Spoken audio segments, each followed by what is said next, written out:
हो केस। तो आज हम करने वाले हैं ये इलेक्ट्रोमैग्नेटिक इंडक्शन का लेक्चर नंबर 3। तो आज हमने पढ़ा था फराडेज लॉ ऑफ ये इलेक्ट्रोमैग्नेटिक इंडक्शन। तो फराडेज लॉ ऑफ इंडक्शन क्या बोलता है?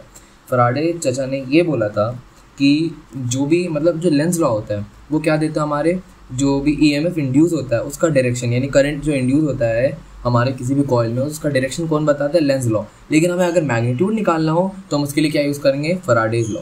ठीक है, ओके है ना।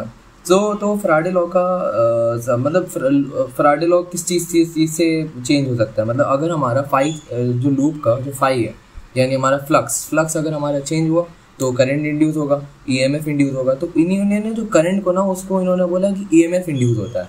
ठीक है, तो ये डिफरेंस था फराडे और इसमें। तो इन्होंने कहा था ईएमएफ इंड्यूस होता है। तो ईएमएफ जब इंड्यूस होगा तो पोटेंशियल डिफरेंस क्रिएट होगा, पोटेंशियल डिफरेंस क्रिएट होगा तो हमारा करंट आएगा। और करंट की जो वैल्यू इन्होंने दी वो दी ईएमएफ अपॉन रेजिस्टेंस। ठीक है, ईएमएफ अपॉन रेजिस्टेंस। और ईएमएफ की क्या वैल्यू दी? d∅dt, यानी हमारा ये होता है rate of change of flux is called induce EMF. ठीक है, और करंट कैसे हो गया? Current is equals to phi upon resistance, EMF upon resistance. सबसे बड़ी बात इससे हमें ये पता चलती है, जो कि बहुत बार पूछा जाता है, कि EMF does not depends on nature of loop.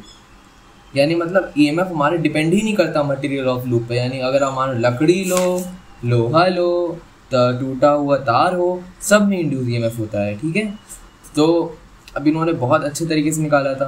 तो ईएमएफ किस पे डिपेंड करता है? Nature of material of loop पे, और does not depend on material of loop. मतलब nature of material of loop पे डिपेंड करता है कि कैसा नेचर है, मतलब कितनी रेजिस्टेंस है, लेकिन मटेरियल पे डिपेंड नहीं करता है। कि मतलब कि अगर लोहा हो, लकड़ी हो, तो ईएमएफ इंड्यूस नहीं होगा। मतलब लकड़ी हो तो ईएमएफ इंड्यूस नहीं होगा, ईएमएफ इंड्यूस होगा। ठीक है, सब में इंड्यूस ईएमएफ होता है। तो ईएमएफ दो तरह की हो सकती है, जैसा कि मैंने बताया। इन टाइम टी एक एवरेज ईएमएफ हो सकता है और एक इंस्टेंटेनियस ईएमएफ हो सकता है। तो जो एवरेज ईएमएफ होता है वो ∆φ/∆t होता है, और जो इंस्टेंटेनियस होता है वो d∅dt हो जाएगा।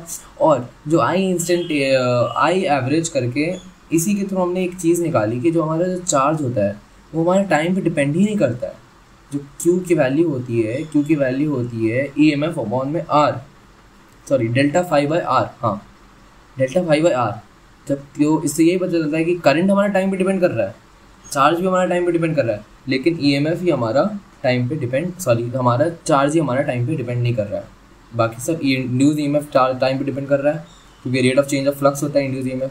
चार्ज हमारा करंट भी डिपेंड कर रहा है टाइम पे, क्योंकि रेट ऑफ मतलब इंड्यूस ईएमएफ अपॉन में हमारा रेजिस्टेंस होता है करंट। और लेकिन बस जो चार्ज होता है Q इज इक्वल्स टू हमारा हो जाएगा ∆φ/R। तो ये बहुत इंपॉर्टेंट होता है। Total flow of charge does not depend of time. अब फराडेज लॉ की डेफिनेशन क्या होती है?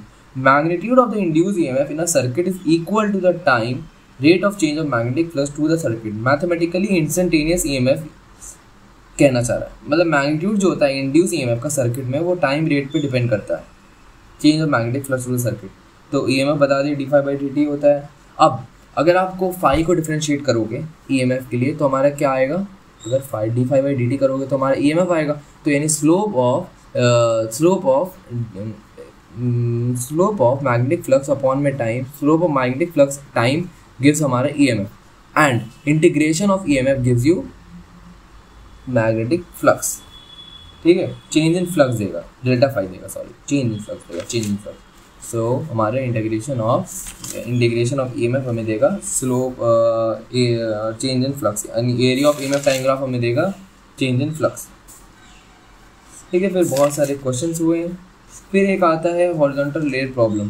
तो क्या हुआ, एक रेल की तरह मानो एक यू शेप रॉड है, उसके ऊपर एक रॉड रखा हुआ है। ठीक है, यू शेप रॉड है, उसके ऊपर एक रॉड रखा हुआ है। तो क्या कर रहे हैं हम, इस रॉड को ना जो ऊपर रखा हुआ है उसको आगे मतलब पीछे से, और पीछे एकदम एंड पे रखा है, उसको पीछे करते जा रहे हैं। तो क्या हो रहा है, उसकी एरिया चेंज हो रही है, जो लूप बना रहा है उसके अंदर एरिया चेंज हो रही है।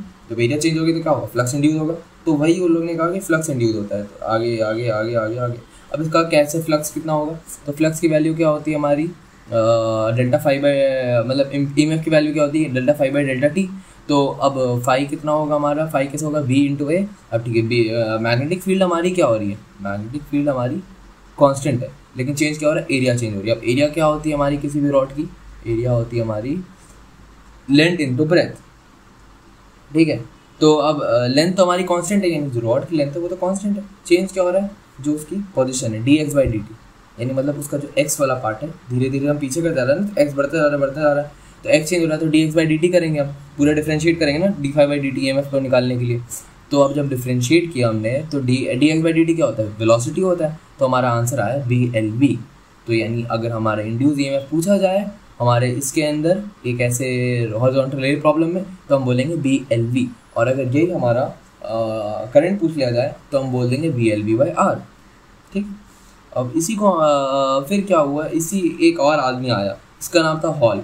उसने कहा कि ये जो है ना, मुझे रॉड, मेरे को ये यू शेप रॉड ही नहीं लेना है, मुझे ऐसे इसको रॉड को हवा में चलाना और EMF इंड्यूस करना है। तो किसी ने इसकी बात पर यकीन नहीं किया, लेकिन फिर भी इसने ट्राई करता गया, कभी रॉड की पोजीशन ने सीधी ली और मैग्नेटिक फील्ड हमारे साइड का, मतलब आउटसाइड आ रहा है, तो रॉड की फील्ड ऐसे लेके इधर जा रहा है और मैग्नेटिक फील्ड इस साइड है, तब भी कोई फ्लक्स नहीं आया। फिर उसने क्या किया, रॉड को हॉरिजॉन्टल लेके भागा, हमारे तरफ मैग्नेटिक फील्ड आया। फिर उसने क्या किया, रॉड को वर्टिकल लिया और मैग्नेटिक फील्ड ऐसे रखी, ऐसे मैग्नेटिक फील्ड है और रॉड को भी ऐसे चला रहा है, दोनों को एक ही पोजीशन में। फिर एंड में जाके उसने क्या किया, उसने एक आउटसाइड मैग्नेटिक फील्ड ली, रॉड लिया, रॉड की वेलोसिटी इधर, मैग्नेटिक फील्ड आउटसाइड, और जो हमारा रॉड है वो वर्टिकल है। ठीक है, तो ये एक तरह से हमारा क्या हो गया, पूरा एक तरह से सारे म्यूचुअली परपेंडिकुलर हुए। वेलोसिटी इधर कर रहा है रॉड, लेंथ ऊपर जा रही है हमारी, और मैग्नेटिक फील्ड हमारी आउटसाइड जा रही है, तो ये सारे म्यूचुअली परपेंडिकुलर हुए। तो इसी की वजह से हमारा EMF इंड्यूस हो गया फाइनली। और अब लोगों ने कहा, इसको हमने कह दिया मोशनल EMF। अब इसने जब कर दिया, एक्सपेरिमेंटली दिखा दिया, तो लोगों ने कहा कि चलो अब इसको मैथमेटिकली भी प्रूव कर दो। कह रहा हूँ प्रूव तो मैं करूँगा ही, लेकिन उसने कर दिया अच्छे से प्रूव। तो इसके थ्रू जैसे हमारे रॉड ने मोशन स्टार्ट किया, तो F नेट कितना था हमारा, 0 था, कोई भी नेट फोर्स नहीं लग रही थी। तो अब इसी के थ्रू उन्होंने, फिर हम आगे जैसे बढ़े, तो जैसे जैसे हमने थोड़ा सा वेलोसिटी आगे बढ़ाई, तो जो फोर्स बाय मैग्नेटिक फील्ड था, यानी जो मैग्नेट जो फोर्स दे रहा है, तो मैग्नेट क्या फोर्स दे रहा है हमें, मतलब मैग्नेट क्या कर रहा है, एक मैग्नेट क्रिएट करेगा, तो आउटसाइड अगर लूप हो रहा है, अगर कभी भी जब मैग्नेटिक फील्ड आउटसाइड होती है तो करंट कहाँ जाता है, एंटी क्लॉकवाइज जाता है ना।